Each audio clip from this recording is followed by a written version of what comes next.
Vamos mudar de assunto, porque a situação econômica brasileira segue numa situação bastante delicada. Com uma política fiscal expansionista, por parte do governo federal, as incertezas geopolíticas, o Banco Central mantém uma taxa de juros, uma taxa básica de juros, a Selic, num patamar elevadíssimo. E essa incerteza e desconfiança recai sobre os títulos de dívida pública. Alguns títulos do Tesouro Direto seguem sendo negociados com rendimentos IPCA mais 7% ao ano.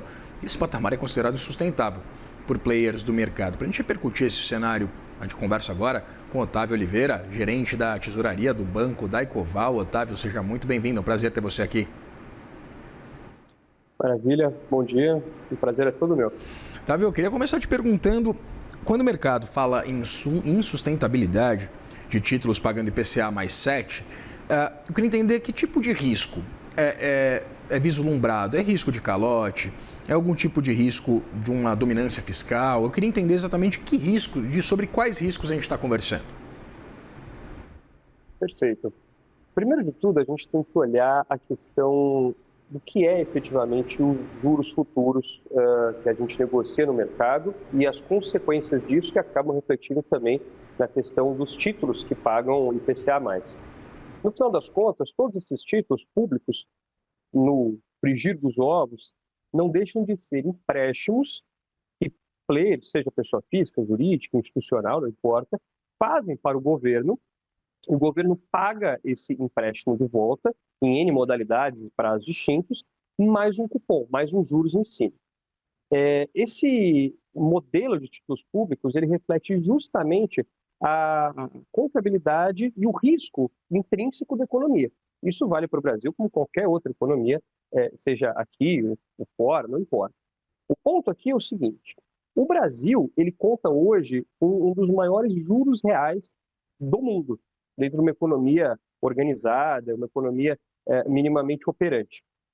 Dentro dessa lógica, qual que é o risco? A gente tem alguns marcadores dentro da economia que você acende um sinal vermelho. Um deles é justamente os títulos indexados à inflação, que pagam o IPCA do período mais o cupom, superarem esse 7%, que é o que a gente está vendo agora. O que está acontecendo? Qual que é o porquê disso tudo?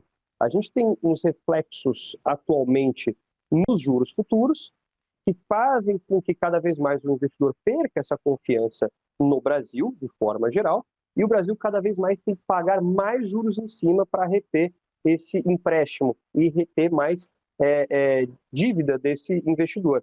Consequentemente, você tem esse reflexo tanto em títulos indexados à CDI, como também no IPCA. E essa linha, ela acaba entrando na insustentabilidade, que a gente já tem um juros bem alto, superando ali os 14% ainda de Selic, mas principalmente refletindo na questão do IPCA. IPCA mais 7 é um patamar que, ao longo do tempo, o investidor, não que ele corra risco, o Brasil corre risco de ter um calote, mas existe um sinal vermelho, uma certa concordância com o mercado de que é completamente insustentável o Tesouro pagar esse IPCA mais 7 ao longo dos anos. Daí o sinal vermelho, daí o mercado levantando a mão e falando, bom, esse patamar me parece sustentável, para onde vamos? O risco fiscal anda de mão dada com toda essa situação. E é por isso que o investidor agora pode aproveitar o momento, sim, mas é fato, existe uma insustentabilidade dentro do que o mercado precifica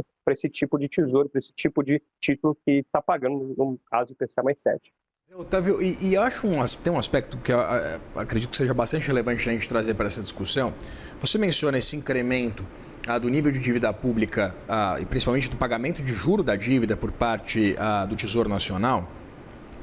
E, ao mesmo tempo, a gente tem esse endividamento do governo, essa emissão de títulos num efeito cascata. Evidentemente, o incremento desse nível, desse estoque que o governo vai ter que pagar, ao mesmo tempo em que, com títulos tão atraentes, muito provavelmente o próprio investidor ele pode deixar de se interessar por algumas outras classes de ativos que são fundamentais, por exemplo, para o funding de setores como o agronegócio, como o setor imobiliário. E aí, com esse espaço fiscal, inclusive, mitigado, porque o governo gasta mais dinheiro para pagar juro da dívida. Eu queria entender exatamente como é que essa conta fecha. Se o governo não tem dinheiro para investir, depende do dinheiro do investidor para cumprir com algum tipo de funding de setores importantes. Como é que fica exatamente essa equação? Esse é o ponto. A conta não fecha, pelo menos no longo prazo, médio e longo prazo. Um parênteses aqui que a gente pode fazer é justamente o fato de que a gente vem observando uma correlação muito alta dos juros futuros, principalmente com o que vem acontecendo fora do Brasil, o que é uma coisa não tão usual, apesar de ter um certo barulho.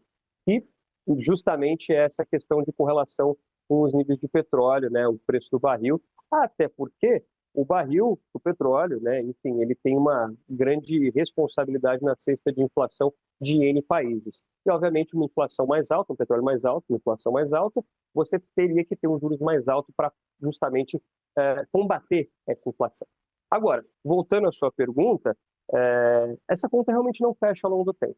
E esse é o tal do risco fiscal que a gente tanto fala. Esse é o motivo do qual a gente ainda perdura um juros tão altos aqui dentro do Brasil.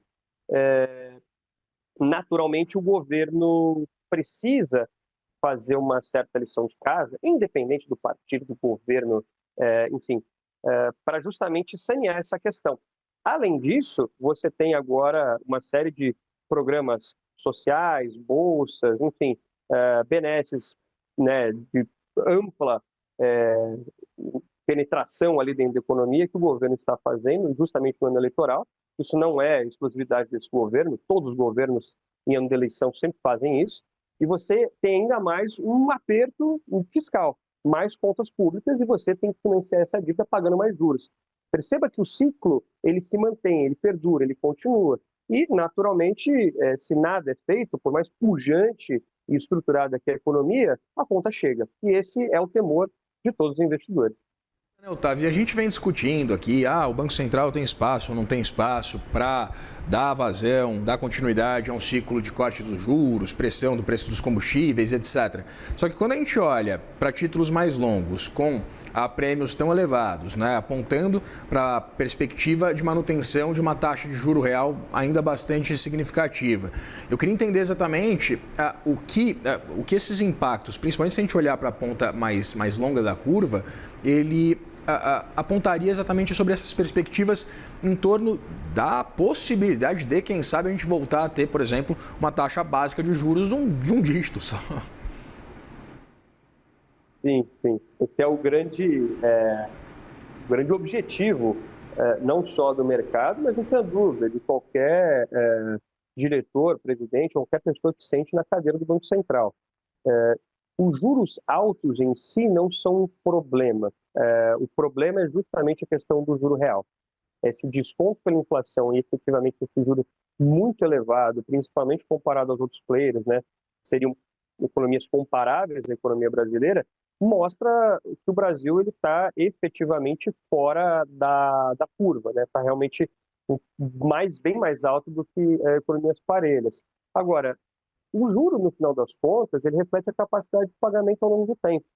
Esse é o motivo de pessoas com crédito ruim, ou empresas com crédito ruim, terem juros mais altos na hora de fazer um empréstimo. E essa lógica se reflete em países e em pessoas, empresas, é a mesma ideia. Ou seja, se você está tendo um juros mais alto, você está refletindo essa capacidade de pagamento, essa maior incerteza no pagamento.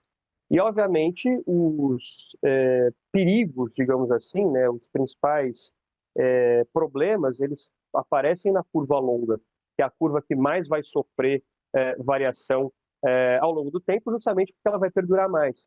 Ou seja, o Brasil, de certa forma, com uma dívida real tão alta, contrata uma dívida longa que deve ser paga ao longo do tempo, e não vou entrar no mérito se o Brasil pode ou não pagar essa dívida. Acho que a gente está longe de um cenário igual a gente já teve nos anos 80 e 90, tá? Está muito mais bem estruturado.